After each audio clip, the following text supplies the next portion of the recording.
City Hall. I'm here with my colleagues today, Mike LiPetri, Michael Reilly, and Michael Montesano.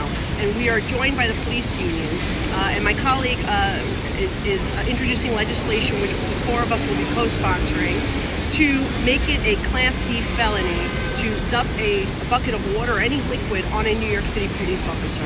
It's truly a disgrace that we need to stand here today and introduce that legislation.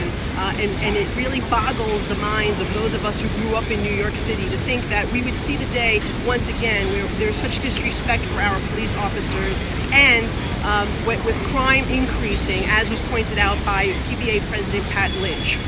The mayor wants to say an average crime is down, but you know what? Rapes are up, sexual assaults are up, we have shootings that are up, and the facts remain that New York City is declining under Bill de Blasio. And where is Bill de Blasio today? He should be right here. He should be the one here today doing the press conference with these police unions. We have every police union from the city of New York, as well as from Nassau and Suffolk counties, and he should be here with them, sending a strong message, publicly condemning, being forceful about it, that to disrespect a New York City police officer is not right. It is not okay, and will not be tolerated here in the city of New York. The mayor refuses once again to have the backs of our police officers. Instead of being here, he's in Detroit.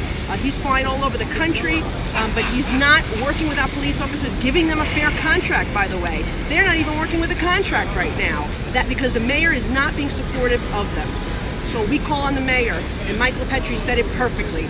Tonight at the debate, we challenge you. We challenge you to say publicly that you condemn forcefully the attacks on New York City police officers and that you stand with our police department here and across the country. We want to hear that said at tonight's debate, but I have to tell you that we stand, those of us who are here today, stand right beside our police department. We want to pass this legislation. You know, politicians from both sides of the aisle say they support the police department. You know, in Albany this year, we've seen a lot of pro-criminal legislation passed. There was a lot of pro-criminal legislation passed, putting the rights of criminals before the rights of our victims. Talk about reducing, sentencing for crimes. Talk about actually giving desk appearance tickets for crimes such as stalking and even some assaults.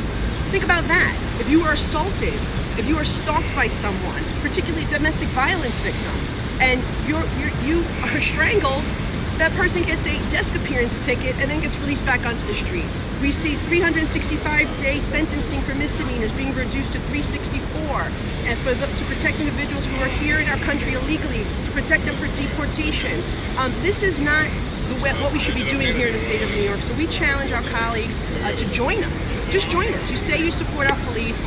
Let's pass this legislation swiftly when we return to Albany in January. I want to thank Mike LiPetri for being the lead on this. Of course, my colleague from Staten Island, Mike Reilly, and Mike Montesano.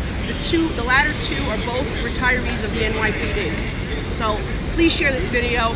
Show the world that we are politicians, we're elected officials that do support our police department. We urge Mayor de Blasio to do the same.